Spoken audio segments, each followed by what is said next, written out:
whenever examiner is going to give you question from for incomplete records, he will give you at least 3 pieces of information. He will provide you with 3 pieces of information at least. This is the at least thing. He may give you some extra information as well, but he will definitely provide you 3 figures. What three pieces of information? What those 3 pieces of information are? The first is cash account.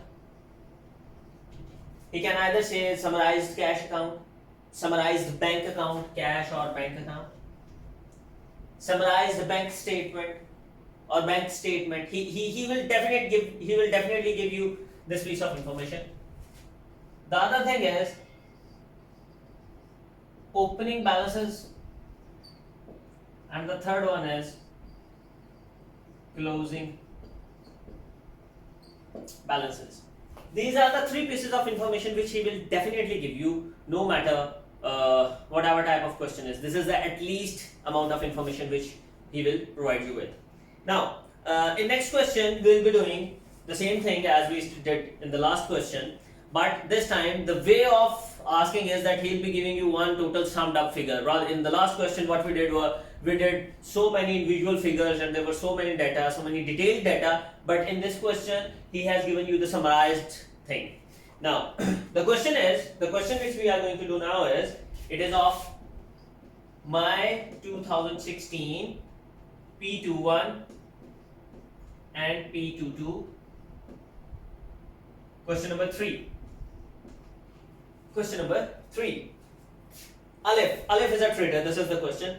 He does not maintain full set of accounting records but provide the following information. Now you see what are the information. He has given the opening balances, the closing balances. You may see that there are 2 columns, and I would request that please everybody open your past papers and do have a copy of these questions with you in hand when I am doing this. And he would be having, and he has given you a summarized bank transaction. The A part is calculate for the year 31st March 2016 the following values, which is revenue or sales. The question is for 4 marks. To calculate revenue, to calculate credit sales, what I am going to do is I am going to prepare sales ledger control account. In sales ledger control account, the dates are 1st April 2015, the opening balance,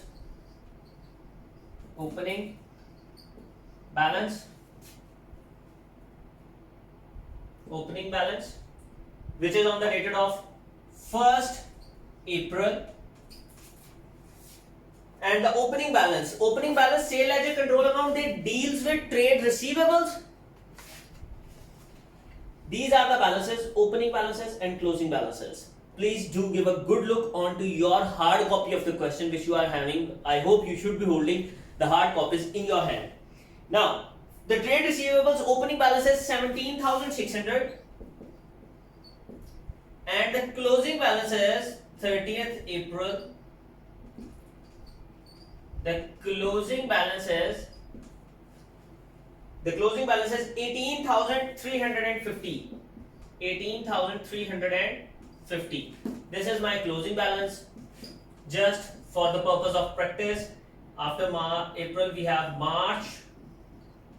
1st March, for the month of March, this would be my opening balance, which is 18,350. You see, I am making the opening balance for the next month. This is really very important. You people should also make this your habit to bring down the balance for the next month.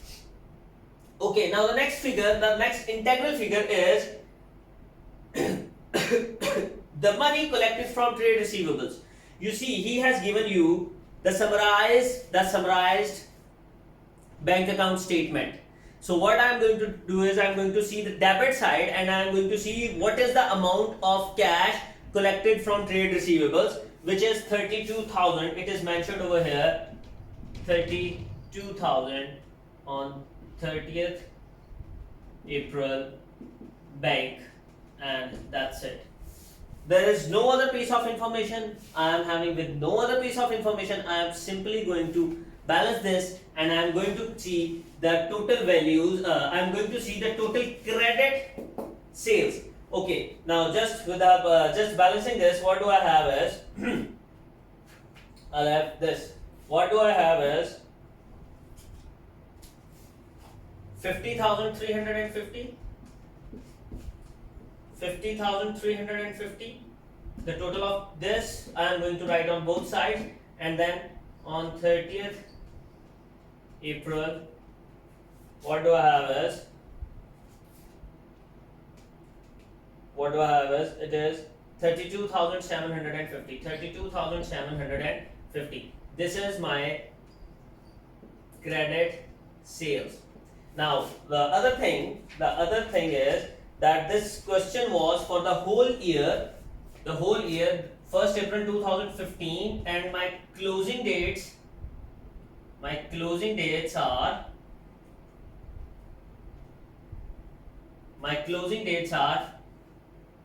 31st March 16, 31st March, 31st March, and this would be 1st April 2016.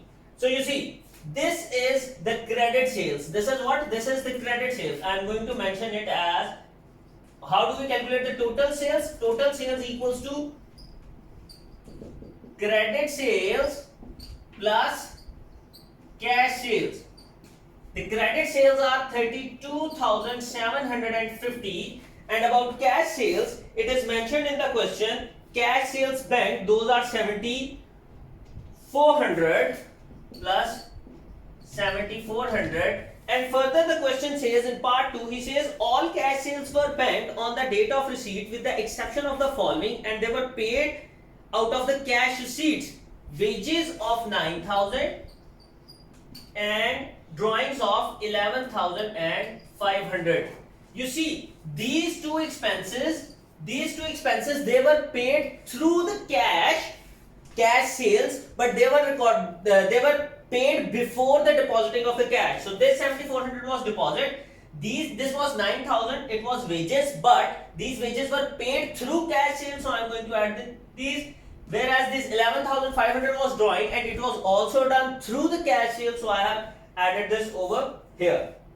Now I'll add the totals, which is 20. Adding these three, I have 27,900 plus 32,750, and the total is 60,650. This is the total sales.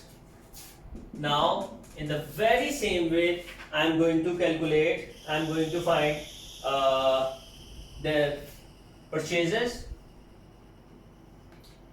purchase ledger control account. I do have the opening balances of trade payables, which is 9750, opening on 1st April. Then I have my closing of 7950, 31st March 16. My closing is 7950, and this closing is opening for the next year, 1st April, which is opening 7950. And from my cash account, I am going to see what I have paid to trade payables. I have paid $29,000. I have paid $29,000 to my trade payable bank, and once again I am going to write this with the last date, March 16, and now I am going to balance these. It would be 36,950.